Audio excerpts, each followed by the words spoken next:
Hoje com o pastor Joseph Prince. Prontos para a palavra de Deus? Vamos imediatamente para a Bíblia. Vou compartilhar algo que não disse semana passada. Não esqueça que a igreja não é um lugar de entretenimento. No processo você pode ter entretenimento, mas é um lugar de adoração. A igreja é um lugar que se fala não somente da vida, mas do depois da vida. A igreja não é um lugar de negócios também. É um lugar de adoração. Sempre que vamos à igreja, temos que nos lembrar disso. Amém? Existem pessoas que pensam que a igreja é um lugar de entretenimento, mas não é isso. Amém? Somos gratos a Deus pelos seus dons, seus carismas. Eles nos enchem, eles nos alegram. Muitas vezes, quando as pessoas são curadas, quando nós ouvimos os testemunhos de curas e milagres incríveis, as pessoas se alegram, mas tudo isso é para a glória de Deus. Amém? É para glorificar o nome de Jesus. Eu penso a respeito de um homem como Daniel, ou alguém como José. Daniel nunca retornou para Jerusalém. Ele morreu no seu cativeiro. Ele serviu 3 reis. Ele serviu Nabucodonosor, ele serviu o rei dos Medo-Persas, ele serviu o rei da Pérsia e não retornou com Neemias e Esdras e Zorobabel. Ele ficou porque as suas funções oficiais eram na Babilônia. Assim, para mim, existem líderes que Deus levanta. Tudo depende da liderança. A qualidade de uma corporação, uma companhia, uma família, depende da liderança daquele momento. Aonde uma nação vai chegar, depende da liderança daquela hora. Quero dizer algo para todos os pais e maridos. Vocês são os profetas, sacerdotes e reis de sua família. E mesmo quando você não diz nada, ainda assim exerce sua liderança, mesmo que não fale nada. E quando você não diz nada, alguém vai dizer algo. E tudo que aquela pessoa disser, você é responsável por permitir que aquela pessoa tenha dito. Tudo foi por causa da queda. Se o homem não tivesse caído, não existiria morte, não existiriam enfermidades, não teria pobreza, ninguém ficaria velho. Se o homem não tivesse caído, tudo seria perfeito, em paz e harmonia por toda a eternidade. Posso ter um amém? E a queda aconteceu porque o líder de uma família, esse líder não disse nada quando a serpente estava falando com sua esposa. O vendedor bateu na porta, propondo alguma coisa que Deus tinha dito para o líder, profeta e rei, o sacerdote da casa, que era Adão. E ficamos pensando que Adão estava em algum lugar plantando repolho. Mas a Bíblia diz que Adão estava com ela. Estava ouvindo toda a conversa e não falou nada. Ficar calado é abdicar da sua liderança. Se você diz para sua esposa, faz o que você quiser com respeito ao nosso filho, decida tudo. Quando as coisas forem mal, você não pode culpá-la. Essa era a sua função. Você deu para sua esposa, quando ela erra, você a culpa. Isso é má liderança. Tudo se levanta e cai baseado na liderança. Quando Jesus veio no livro do Apocalipse e falou com as 7 igrejas, a Bíblia diz que ele disse para o anjo da igreja de Éfeso, escreve essas palavras. Para o anjo da igreja em Pérgamo, escreve essas palavras. E a palavra anjo no grego é angelos. Literalmente não quer dizer anjos com asas. Pode significar isso em algumas passagens, mas nessa não está se dizendo ao anjo com asas, você deixou o primeiro amor. Você caiu, lembra onde caiu. Deus não falaria para um anjo caído, você caiu, lembra onde você caiu. Deus não quer que anjos caídos dirijam a igreja. A palavra anjo significa mensageiro. Amém? E Deus colocou a culpa nos ombros do homem a quem ele havia dado a mordomia sobre aquela igreja. Eram 7 igrejas, ele não entregou uma mensagem para todas as 7. Ele tinha uma mensagem específica para cada igreja. Isso mostra que tudo se levanta e cai baseado na liderança. Como é uma igreja com respeito à força. E quando falo da força de uma igreja, não falo de crescimento numérico. Eu falo de força interior. Toda nação que caiu na história se destruiu de dentro para fora. Desta forma, ficou vulnerável para os inimigos. Deixe-me afirmar isso. Nossa nação é tão forte quanto suas famílias. Amém? Não espere que o governo tenha leis e regulamentos para que você comece a ajudar sua mãe. Demonstre respeito enquanto ela ainda vive. Ok? É fácil chorar quando ela não está mais por perto. Por isso, cuide muito bem dela. O dinheiro vai significar mais para ela quando é um gesto de amor. Eu tenho que pregar. Você está pronto para a palavra? Efésios, capítulo 4. Nenhuma palavra torpe saia da boca de vocês, ou seja, parem de reclamar. A palavra torpe aqui é uma palavra grega que não significa profanidades. O profano também é torpe. Nem precisa dizer. Mas não se refere à profanidade, mas a toda palavra que não é útil. No grego quer dizer palavras não úteis. Nenhuma palavra torpe saia da boca de vocês, mas apenas a que for útil para edificar os outros, para que conceda graça aos que ouvem. Graça quer dizer favor imerecido. Posso ter um amém? E Deus ama a graça. Sempre que ler no Antigo Testamento, sua misericórdia dura para sempre. Se você for a Israel falar com um crente e perguntar sobre o Novo Testamento, nosso é em inglês, tirado do grego, mas o deles, os cristãos messiânicos em Israel, têm o Novo Testamento em hebraico, traduzido por um grande erudito chamado Delitz, onde está escrito que a graça e a verdade vieram por Jesus Cristo. Graça, ele era cheio de graça. A palavra graça, cariz, essa palavra é traduzida como Hassed no hebraico. E Hassed é muito usada por Davi no Antigo Testamento, principalmente nos Salmos. Ele diz, sua Hassed dura para sempre, sua graça dura para sempre, sua graça se renova toda manhã. A tua graça é melhor do que a vida. A palavra é Hassed, sua graça é melhor do que a vida. E você fica perguntando por que eu gosto tanto da graça.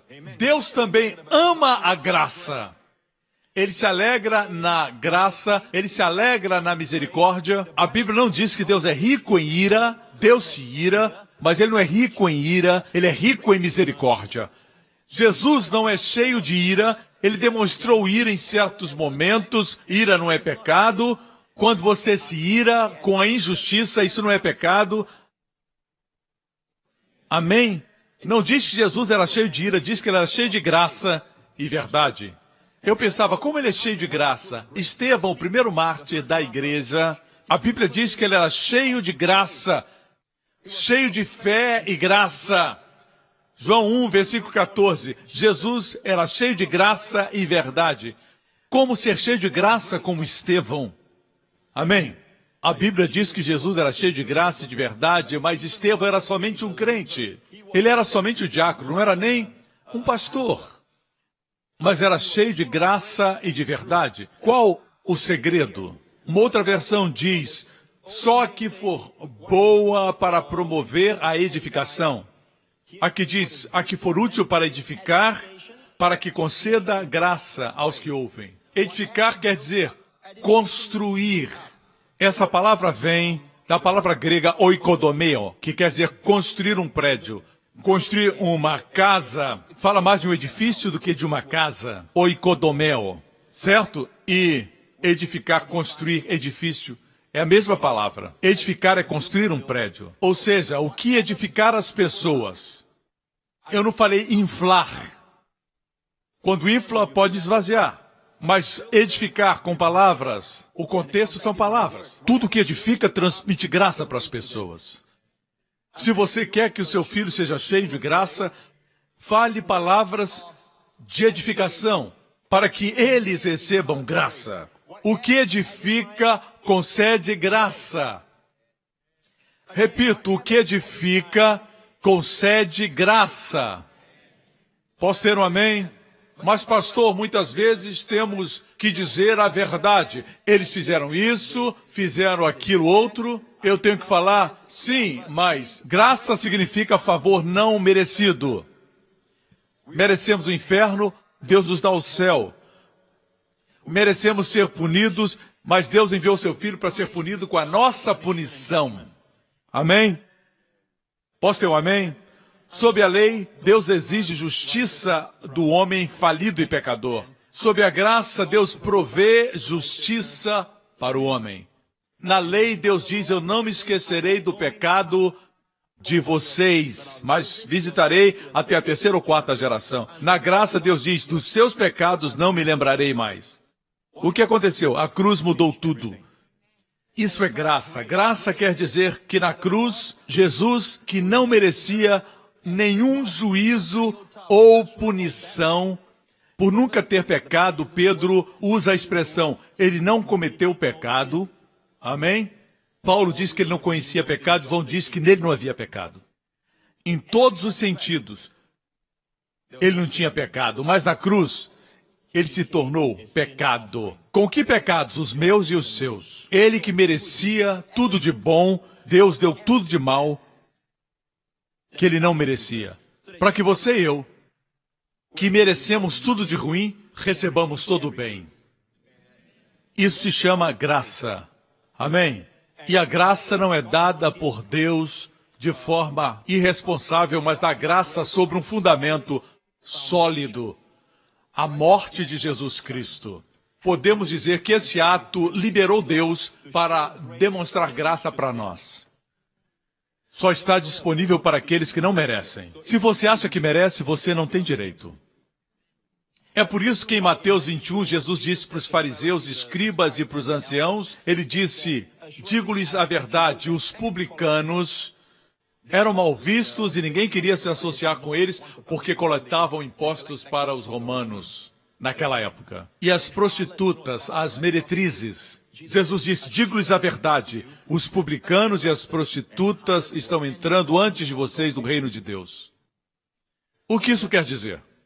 Isso é muito interessante. Quanto mais desqualificado você está, mais posicionado está para receber a graça de Deus. Posso ter um amém? Isso não quer dizer que devemos pecar de propósito, não. Mas quando estamos desqualificados e sabemos que não temos condição e recebemos a graça, ela não nos deixa na mesma situação. Posso ter um amém?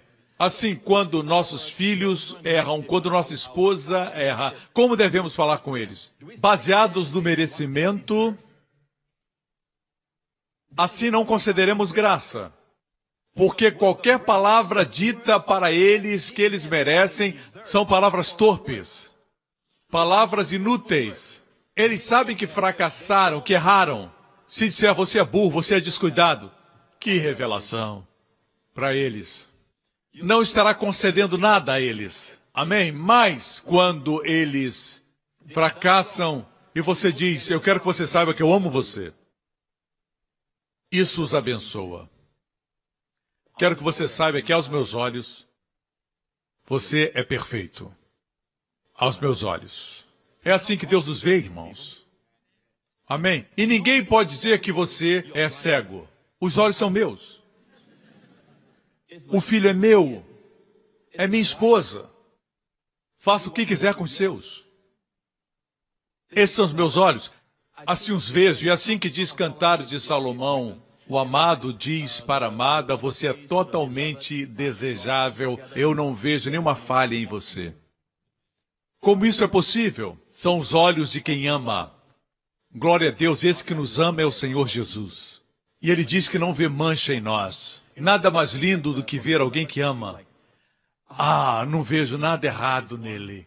Nenhuma falha. Não é que não existam falhas, é que ele não vê as falhas.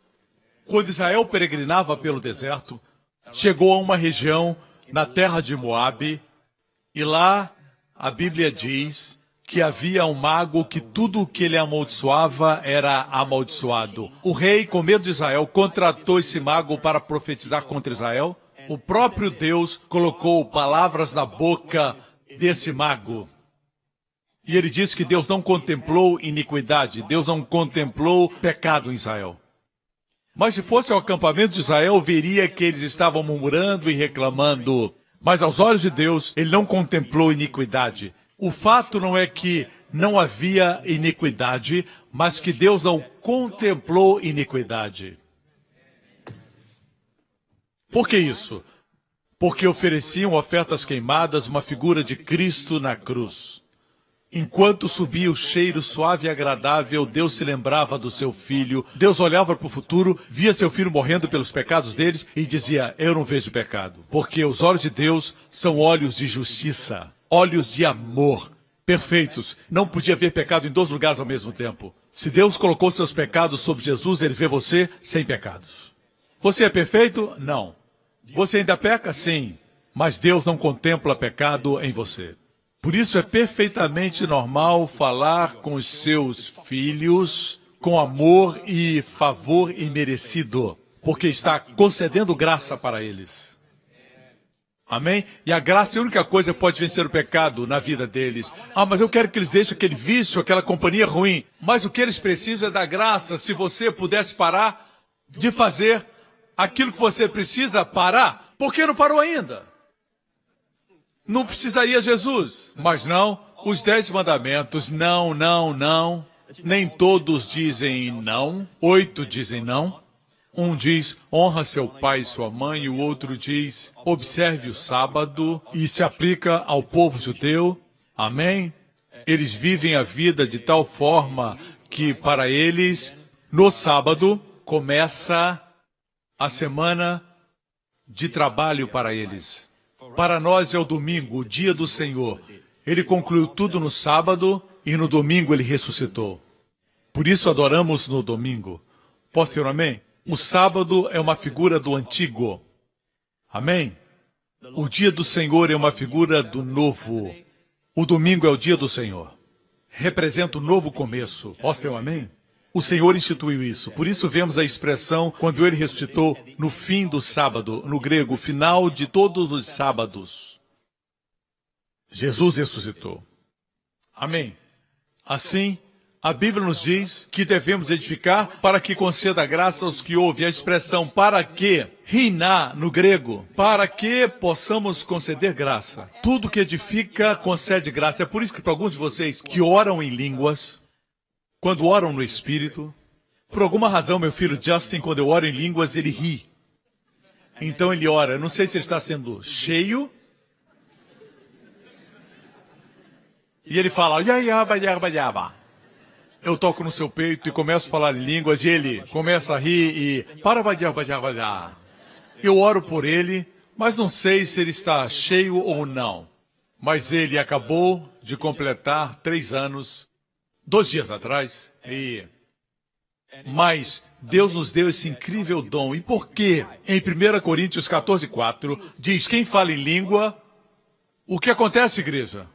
A si mesmo se edifica. Você sabia que você é um prédio, um edifício? Existe um ensinamento que diz que quando você fala em línguas, você edifica o seu homem interior. Mas quando leio a Bíblia, eu não vejo isso. É claro que o homem interior é edificado, mas a Bíblia diz, edifica-se a si mesmo, o homem no seu sentido total. Inclusive o corpo. É do corpo que Deus diz, não sabeis que sois templo do Espírito Santo? Quando você ora em língua, você edifica-se a si mesmo. Todas as partes do seu corpo. Você é o templo do Senhor. E Deus cuida do seu templo. Ele colocou o Espírito Santo em nós, com essa língua especial, porque quando você necessita de reparo, porque o telhado, ou o sistema de áudio, ou as janelas estão com problemas, ou mesmo os seus órgãos internos não estão funcionando bem, é hora de orar no Espírito, porque quem ora em língua edifica-se a si mesmo. Edifica-se a si mesmo. Eu encontrei o segredo de como ser cheio da graça e edificar-se a si mesmo. Tudo que edifica, em parte, graça. Tudo que edifica, concede graça. Quanto mais eu oro, mais me edifico. Quanto mais me edifico para conceder graça. Minha edificação é para ministrar e conceder a graça.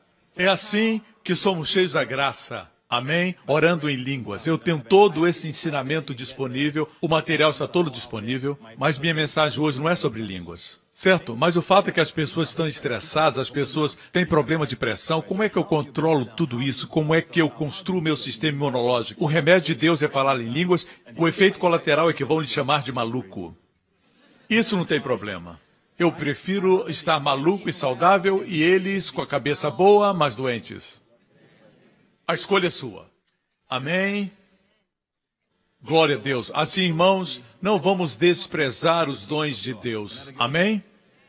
Um pequeno dom, como falar em línguas, e as pessoas desprezam. Por que existe tanta oposição a isso? Entre as igrejas e até denominações, com respeito às línguas, o poder de uma verdade se constata pela oposição que o inimigo faz contra ela. Como a graça, porque a graça é atacada. O diabo tem medo da graça. Ele não tem defesa contra ela. Se fosse por merecimento, ele ia pegar você. Mas se é pelo que você não merece, ele não pode atingir você. Ele diz, você não tem qualificação. Olhe para o ano de 2015. Veja como está a sua vida. Você ainda tem esse vício. Você pode esperar um ano deprimente, escuro. Você diz, não, eu espero um ano cheio de graça, cheio de bondade, de favor, de bênçãos. Mas você não merece. Eu não recebo porque mereço, mas porque Jesus merece. Mude a sua vida. O mundo vai dizer, vale a pena morrer por isso? Temos que aprender a dizer, foi por isso que Jesus morreu. E esse é o nosso padrão. O sacrifício de Jesus valeu a pena. Ainda que entregue meu corpo para ser queimado, se não tiver amor, nada disso me valerá. Deus tem uma forma de medir as coisas. Tem coisas que os homens acham importantes. Deus, porém, estabelece o que é verdadeiramente importante. Deus move as nações. Deus move impérios. No tempo de Jesus, César estava no controle. E César era o epítome do poder naquela época, mas Deus moveu no seu coração que deveria decretar um censo, um recenseamento de toda a população sob o domínio romano. Tudo isso que Deus fez foi para que um bebê nascesse no lugar certo, para se cumprir a profecia. Assim, vemos eventos acontecendo no mundo bons e maus, como o Estado Islâmico, e perguntamos às vezes, onde está Deus? Por que Deus não está agindo? Na Bíblia diz que o cálice dos amorreus não estava cheio. Deus age na hora certa. Deus não destruiu o faraó e seu exército no palácio. Deus não os destruiu quando estava oprimindo o povo de Deus. Deus não os destruiu no caminho. Deus os destruiu na hora certa e da forma certa, quando Israel sabia que não existia forma de ir adiante e nem forma de retroceder. Então Deus agiu. Deixe-me afirmar isso. Deus é mais paciente do que imaginamos. Quando existe um atraso, Deus está tratando conosco para que os nossos corações estejam firmes. Quando o milagre chegar, vamos nos orgulhar e saber que foi Deus que deu. Veja que nós temos um exemplo que mesmo o nosso Pai Celestial fez isso com o Filho, Jesus Cristo. O primeiro milagre de Jesus foi transformar água em vinho nas bodas, certo? E antes do primeiro milagre, o Pai abriu os céus. Quando Jesus foi batizado, ele saiu do Rio Jordão e a Bíblia diz que Deus abriu os céus para ele. Os céus foram abertos para ele. Você está nele. Você tem os céus abertos. Amém? Os céus abriram-se para ele quando saiu da água e o Pai disse, esse é o meu filho amado. Isso aconteceu antes do milagre. Esse é o meu amado filho, um filho amado, em quem tenho prazer. No capítulo seguinte, a Bíblia diz que ele foi para o deserto para ser tentado pelo diabo e ele venceu.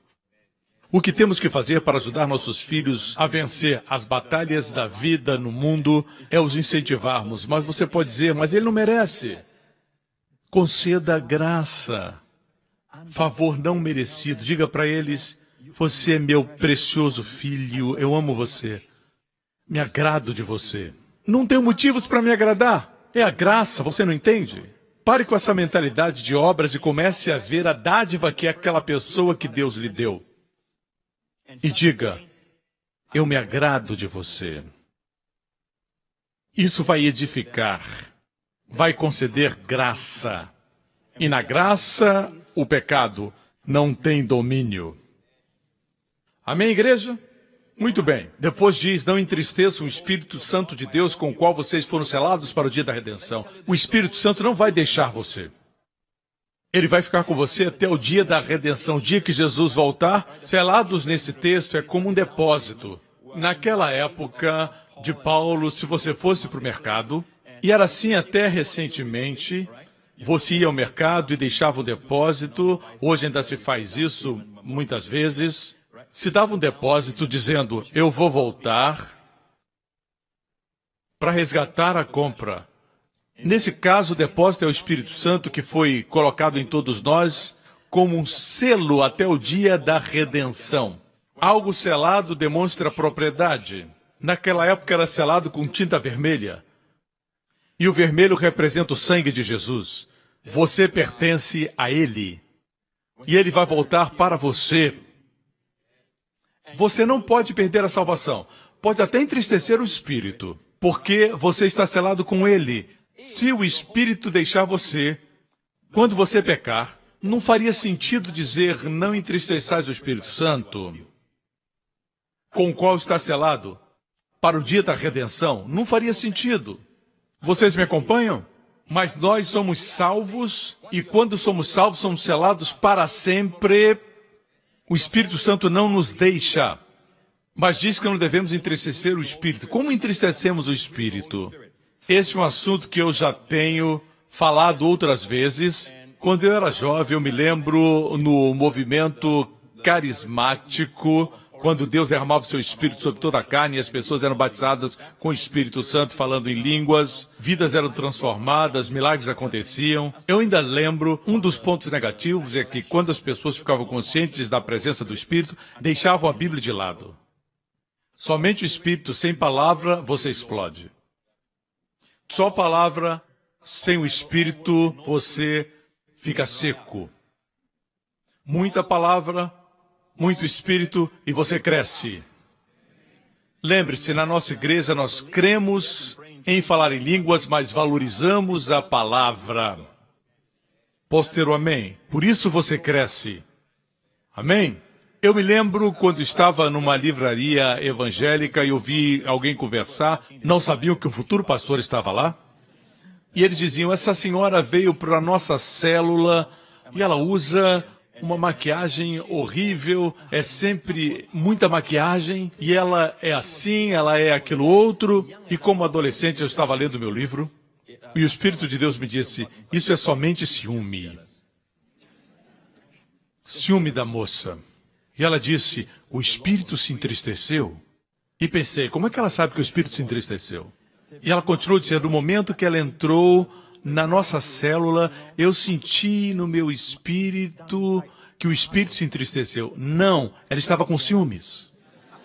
Foi seu coração ciumento que estava triste. Teve ciúme da moça. As pessoas usam essas coisas dizendo, estou entristecida, não gosto da sua aparência, fiquei triste com você. Não gosto de como você usa a sua gravata, eu sou triste. Não gosto do seu cabelo, não gosto da sua maquiagem. E dizem sempre que estão entristecidas. Mas deixe-me mostrar o contexto aqui. Eu gosto de pregar em contexto. A palavra para entristecer é sulio, em grego.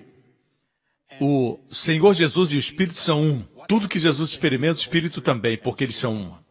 Ok? A palavra entristecer é sulio, só para o seu conhecimento. Vemos sulio na vida de Jesus. E o único lugar onde diz que ele se entristeceu está em Marcos 3. Noutra ocasião, ele entrou na sinagoga e estava ali um homem que tinha uma das mãos atrofiada. O observavam atentamente. Eu acho isso muito interessante. Esses religiosos, Jesus estava lá, um homem tinha a mão atrofiada, um dos membros tinha a mão atrofiada, e observavam a Jesus para ver se iria curá-lo. Sabiam que ele podia curar. Queriam ver se Jesus iria curá-lo para que pudessem acusar ao Senhor. Isso é terrível.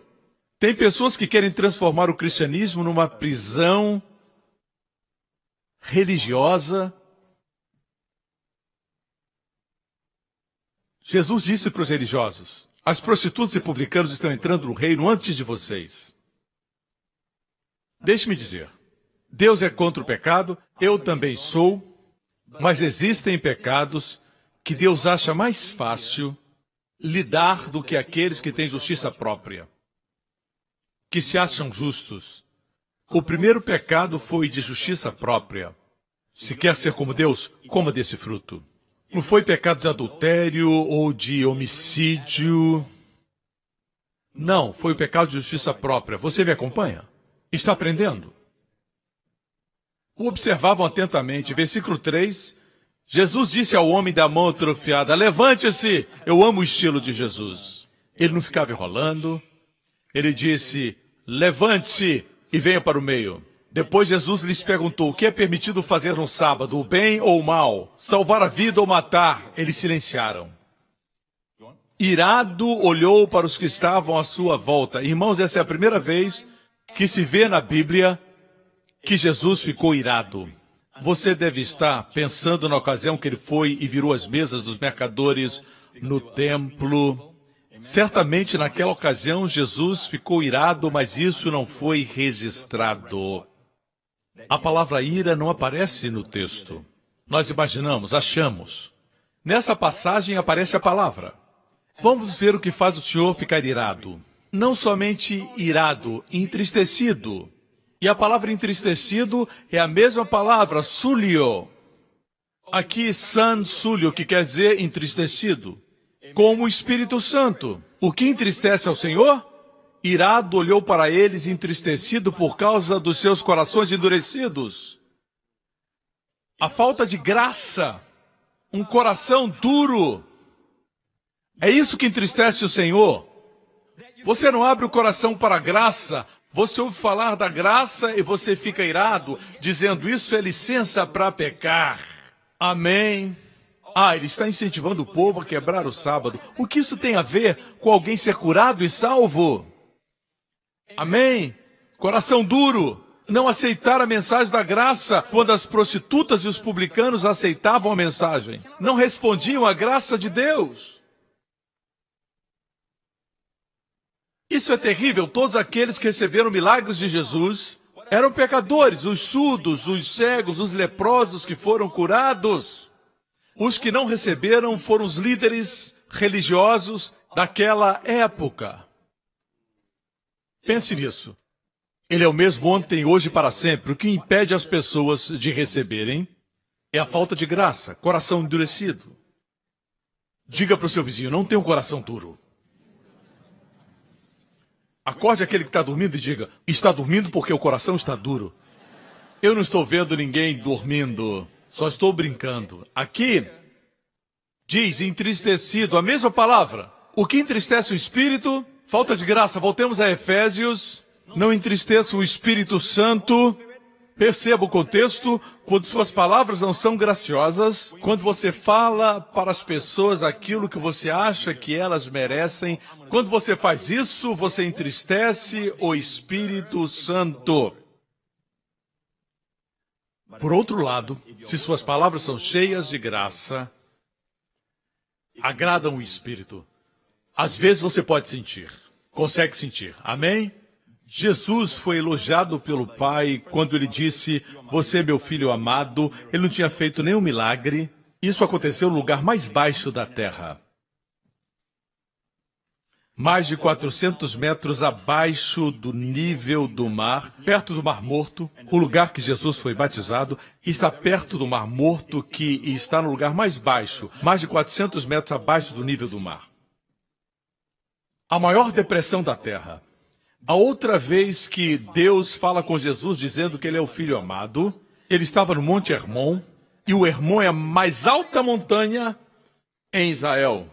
E está a mais de 3.000 metros de altitude, acima do nível do mar. Um dia eu percebi isso, nunca tinha ouvido ninguém falar isso, e o Senhor me disse, nos momentos mais deprimentes, nos lugares mais baixos da vida do seu filho, o reafirme. Diga que o ama, mesmo quando ele fracassar. Talvez tenha mentido para você. Tenha feito algo que você não queria. Você descobre, ele está no seu momento mais baixo. Essa é a hora de dizer, você é meu filho amado. Eu amo você. Me agrado de você. Não se agrada com as ações dele, é claro. Mas se agrada dele, da pessoa.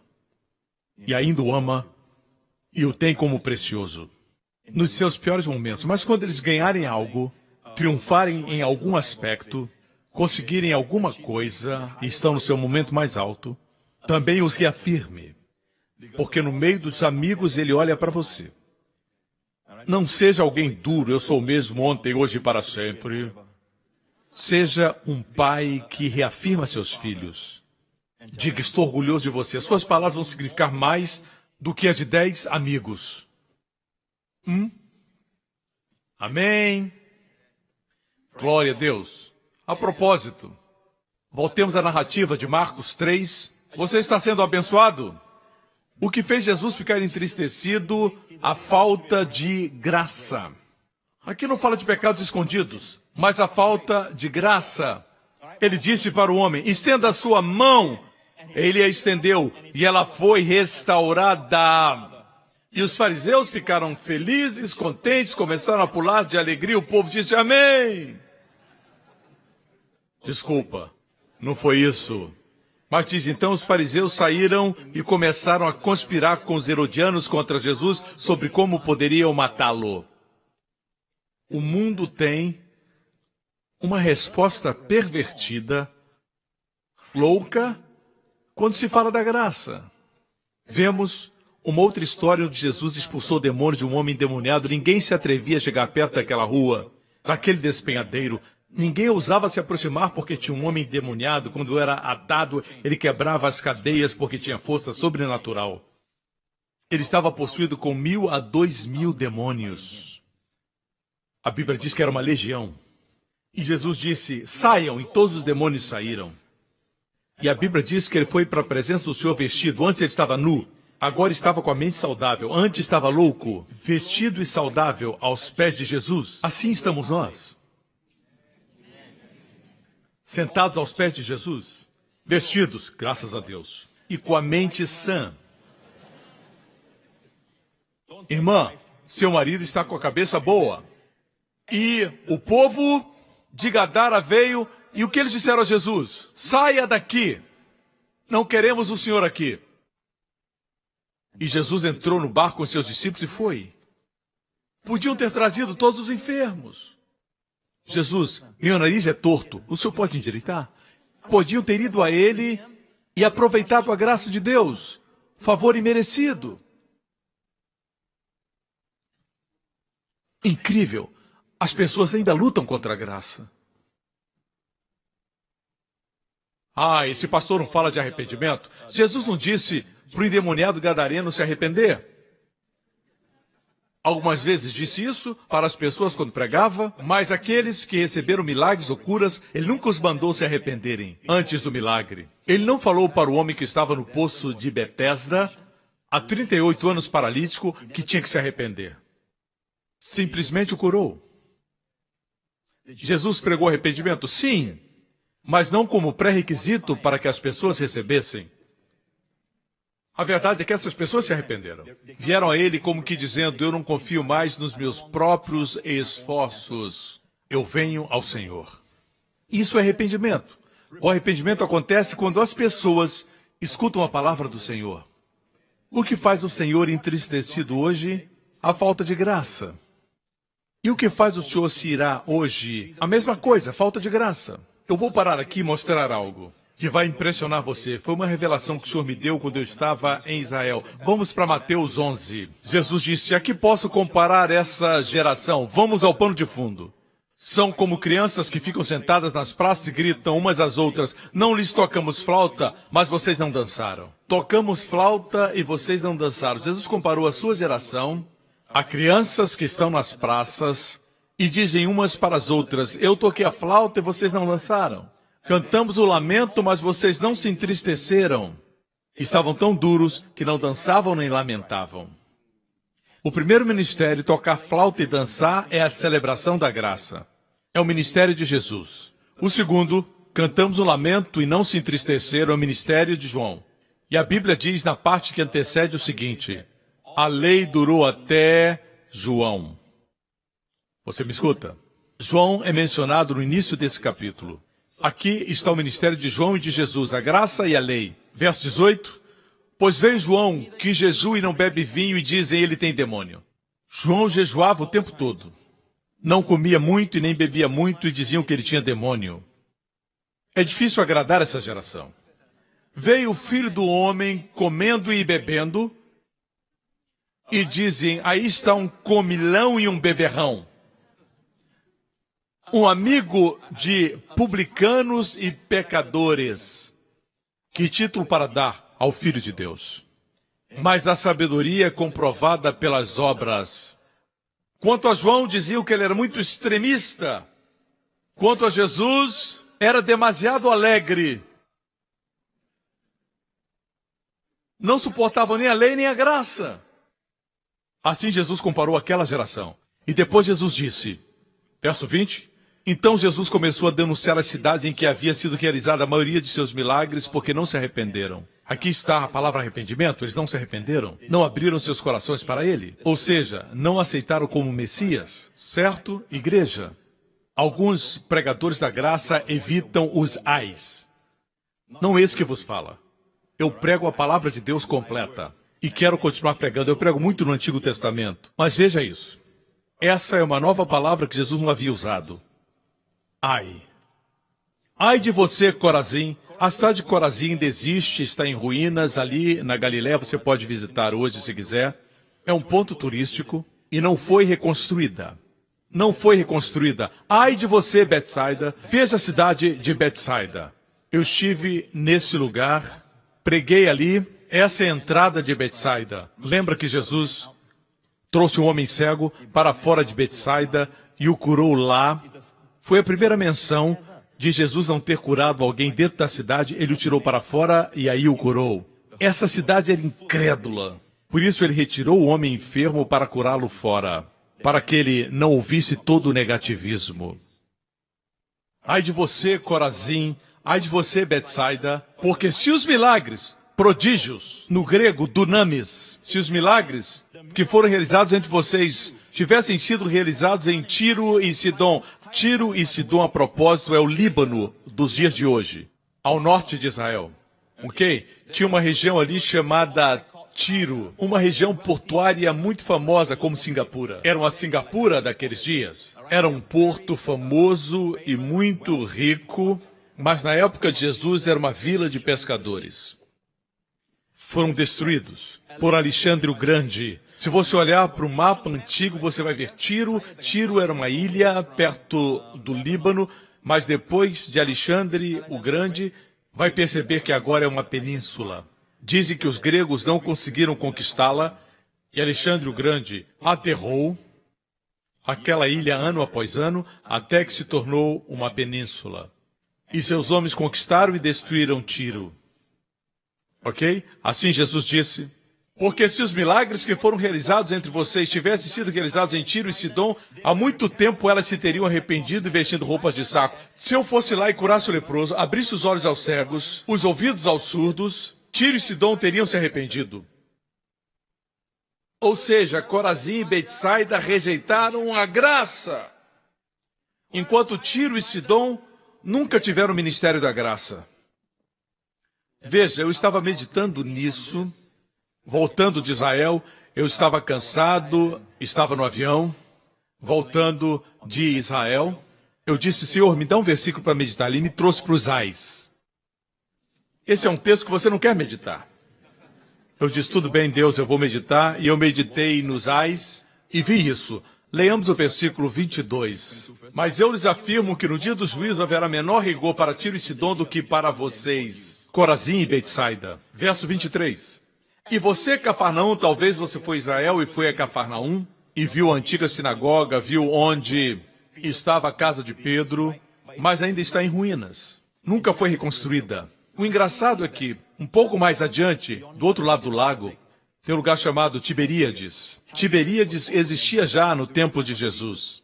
Mas existe registro na Bíblia de que Jesus tinha ido a Tiberíades realizar milagres. E porque ele não realizou milagres lá, eles nunca rejeitaram a graça. Por isso a cidade está lá. É lá que estão os hotéis. Quando visita a Galileia, todos os hotéis estão em Tiberíades. Não estão em Cafarnaum, nem em Betsaida. É incrível, uma vez que tenha recebido a graça, abrace-a, não a rejeite, para o seu bem. Me escutam, irmãos? A cidade de Tiberias ainda existe. Veja isso, eu meditei aqui. E você, Cafarnaum, será elevada até o céu. Por quê? Porque Cafarnaum era a cidade de Jesus. Leia os evangelhos, Jesus ficava lá, provavelmente na casa de Pedro, durante o seu ministério, na Galileia. E quando ele estava lá, ele ressuscitou a filha de Jairo, curou a mulher do fluxo de sangue, fez muitos milagres. O homem cujo filho estava morrendo, ele realizou milagre para ele. E Cafarnaum foi elevada ao céu porque Jesus esteve lá. Você, Cafarnaum, descerá até o Hades, o inferno. Se os milagres que em você foram realizados tivessem sido realizados em Sodoma, e Deus me disse, para aí. E naquele avião, Deus me disse, lembra de Sodoma? Eu disse, sim, Senhor, eu vou lhe mostrar algo. Jesus disse, se os milagres que em você foram realizados tivessem sido realizados em Sodoma, ela teria permanecido até hoje. Ou seja, teriam se arrependido. Uau! Não sei se você percebeu. Sabe o que fazemos? Ao invés de demonstrar grandes milagres para o mundo, nós tentamos pregar para eles. Mostramos para eles os erros e pecados que praticam, mas se falarmos para eles, querem que oremos por vocês? Tem alguma área em sua vida, uma depressão, outra razão que eu possa pedir um milagre poderoso na sua vida? Se eles têm uma enfermidade ou doença, você tem que dizer, posso orar por você? A forma de alcançá-los nesse contexto não é a pregação, mas a demonstração dos milagres poderosos de Jesus. Ore em línguas e diga, o poder de Deus está disponível, a graça de Deus está disponível, posso orar por você? Amém? Estava meditando nos ais, e Deus deu uma chave, não condenar, mas orar. Amém? Mas eu lhes afirmo que no dia do juízo haverá menor rigor para Sodoma do que para você. A forma como Deus vê o pecado não é a forma como a igreja vê o pecado hoje. O que Jesus está dizendo é que a rejeição da graça é pior do que qualquer outro pecado. Estou certo? Estou lendo corretamente?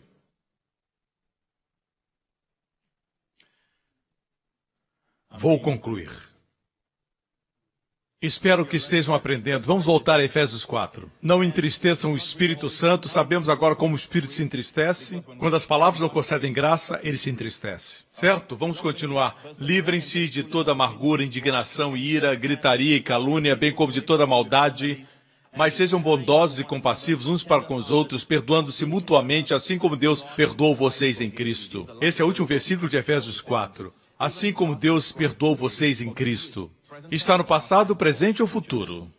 No passado. Deus perdoou vocês em Cristo. Você percebe a diferença? Veja a diferença. Quando Jesus estava aqui, ele disse, perdoem para que o Pai perdoe vocês. Você lembra? Me responda. Se não perdoarem, disse Jesus, o Pai não perdoará vocês. Ele estava falando com os judeus.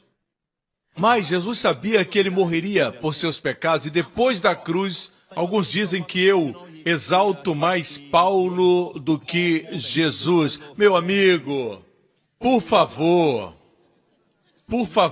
cresça e entenda que as palavras da Bíblia não são somente as palavras de Jesus que estão em vermelho, mas as de Paulo também são de Jesus. As palavras em vermelho são as de Jesus quando estava na terra, e ele não podia compartilhar tudo que estava no seu coração porque não havia morrido na cruz. No final da sua vida, ele diz, tenho muitas coisas para dizer, mas vocês não podem suportar. Mas o Espírito guiará por toda a verdade. Antecipando o ministério de Paulo, Paulo disse, minhas palavras não são minhas, mas são as palavras do Senhor. Amém. A palavra que vocês receberam, que opera em vocês. Assim, as palavras de Paulo são as palavras de Jesus que está vivo e exaltado. Não é questão de comparar Jesus com Paulo. Por favor, pare com isso. Não seja tão limitado para pensar que as palavras de Jesus são somente os evangelhos. Efésios são palavras de Jesus. Depois da cruz, perdoando-se mutuamente, assim como Deus perdoou vocês em Cristo. Agora, nós perdoamos porque Deus já nos perdoou. A motivação mudou, irmãos.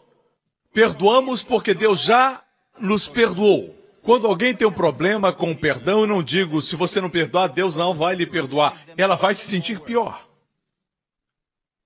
Eu vou a ela e digo, você ainda não entendeu que Deus já perdoou você. E eu começo a pregar e ensinar para ela porque provavelmente ela não perdoa porque ela tem uma concepção errada a respeito do perdão de Deus para com a vida dela. É isso que você precisa focalizar. Os pastores precisam enfocar isso. Eu concordo que a falta de perdão é um dos maiores problemas no corpo de Cristo. Mas como tratar isso? Desvendando o perdão de Deus em Cristo. Posso ter um amém? Perdoando-se mutuamente, assim como Deus perdoou vocês em Cristo. Veja isso. No próximo capítulo, no original não existiam capítulos. Vou para o próximo capítulo para mostrar o contexto. Portanto, ou seja, baseado no perdão de Deus em Cristo, por Deus já ter perdoado você. Portanto, sede imitadores de Deus. A palavra imitadores é a palavra mimites no grego, de onde vem a palavra mímica. Imitação, certo? Portanto, sejam imitadores de Deus como filhos amados. Em algumas Bíblias em inglês a expressão é queridos, e eu acho uma expressão muito fraca. Em grego é a palavra agapetos. Agapetos é a palavra amados. Na maioria das versões está correto. Sejam imitadores de Deus como filhos amados. Como filhos amados. Em outras palavras, olhe para mim, aqui tem uma revelação. Você quer que seus filhos sejam como você? Quer que eles o imitem? Meu filho me imita muito.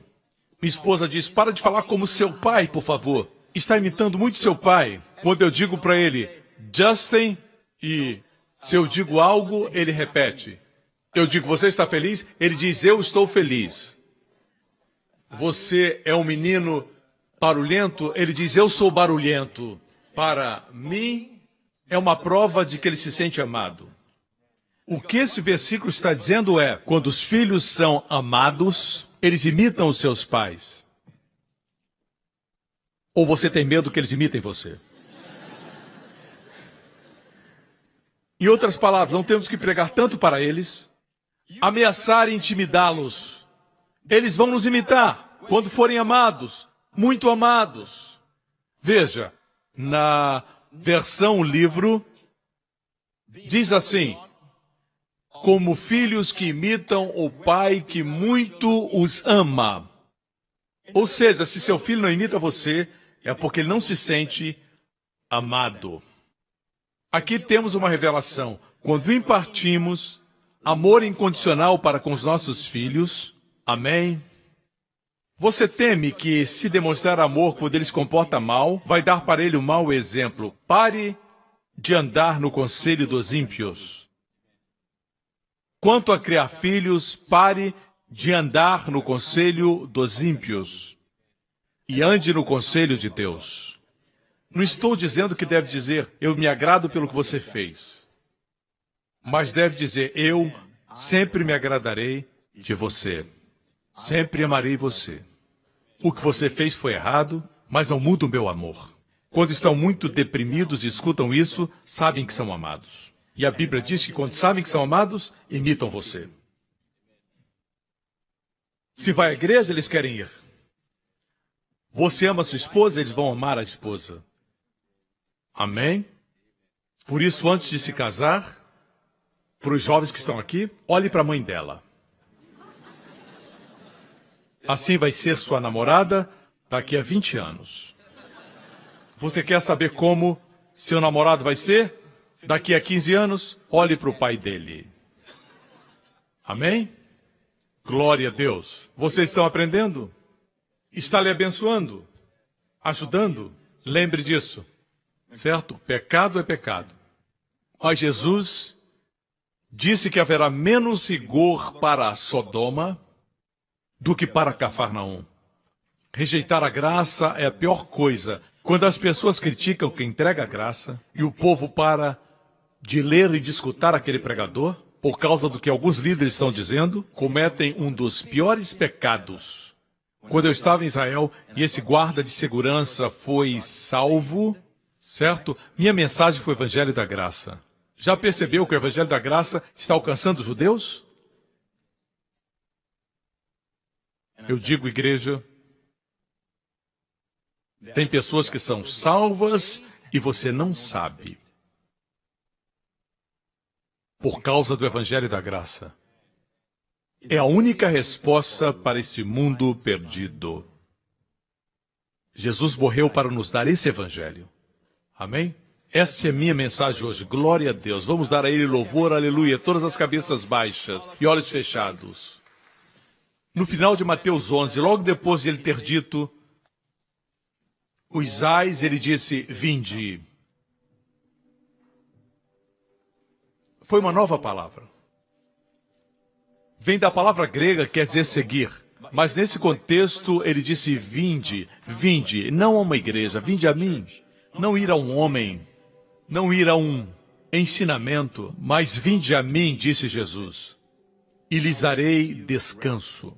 Eu gosto do grego. O grego diz, eu, minha pessoa, eu vou descansar você. Quando vier a mim, não vai ter que aprender os passos do relaxamento. Quando vier a mim, não vai ter que aprender a respirar profundamente. Quando vier a mim, não vai precisar relaxar.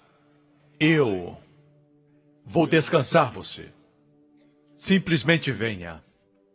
Incríveis coisas acontecem quando alguém vem a Jesus. Quando o enfermo vem, ele não tem que se curar. Ele o cura. Quando o cego vem a ele, não tem que se esforçar para ver. Ele abre seus olhos.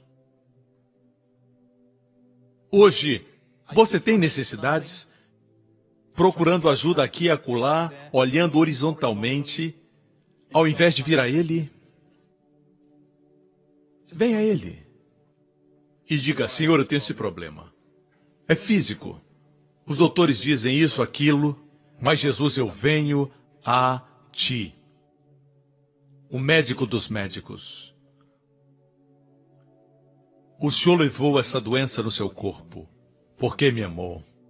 E amigo, Deus quer que você saiba que, assim como Ele quer que você declare para o seu filho que o ama muito, Ele quer que você saiba que é muito amado por Ele. Eu disse, você é muito amado, profundamente amado por Ele. Isso não é religião. Você não está vindo a um Deus distante tentando agradá-lo com sacrifícios e ofertas. Não. Deus já se agradou de você quanto à sua justiça, com respeito a nossos pecados, na morte do seu filho.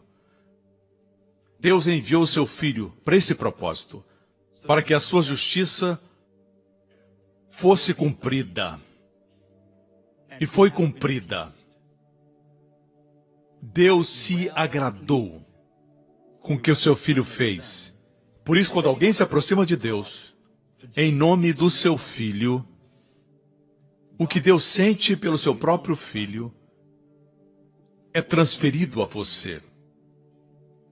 Amigo, onde você estiver agora, eu não acredito que Deus o trouxe aqui somente para ouvir um bom sermão e sair do mesmo jeito que entrou. Não, amigo. A eternidade é real. Aqueles que morreram antes de nós estão caminhando nas ruas de ouro e acredite em mim, eles estão mais vivos do que nós. Nós estamos aprisionados nesse corpo. Mas um dia, diz a Bíblia, teremos um novo corpo. Tudo foi pago pelo sangue de Jesus que foi derramado no Calvário. Coloque a sua confiança nele, em Jesus Cristo. Confie nele. Se sua consciência está sendo acusada pelo pecado, confie nele. Cristo morreu por seus pecados. Se esse é você, onde estiver, faça essa oração após mim, bem como aqueles que me assistem pela televisão. Diga após mim: Pai Celestial, eu creio que Jesus Cristo é o Filho de Deus e que Ele morreu na cruz por meus pecados. Ressuscitou dos mortos sem meus pecados. Ele realizou uma obra perfeita, removendo meus pecados de diante do Senhor. Obrigado, Pai. Jesus Cristo é meu Senhor e Salvador. Eu agradeço porque sou salvo para sempre. Meus pecados foram perdoados. Sou grandemente abençoado. Seu favor está sobre mim. Eu sou profundamente amado. Em nome de Jesus. Amém, amém, amém, amém. Fiquemos todos de pé. Levante sua mão nesse lugar. Nessa próxima semana, o Senhor abençoe você com as bênçãos de Abraão e as bênçãos de Deuteronômio 28. Que o Senhor guarde, proteja e preserve você de todos os males, enfermidades e de todo o mal. O Senhor faça sua face brilhar sobre você e seus filhos, impartindo graça e favor onde quer que você vá. O Senhor levante a sua face sobre você e sua família e lhe conceda, e aos seus amados, sua shalom, saúde, plenitude e paz. No nome do Senhor Jesus Cristo, e todo o povo diga amém. Deus abençoe você. Até a próxima. Vá em paz. Obrigado por sintonizar no programa de hoje com o pastor Joseph Prince, da igreja New Creation. Estamos certos que você foi abençoado. Para mais informações sobre a igreja New Creation, acesse o nosso website newcreation.org.sg. Lá você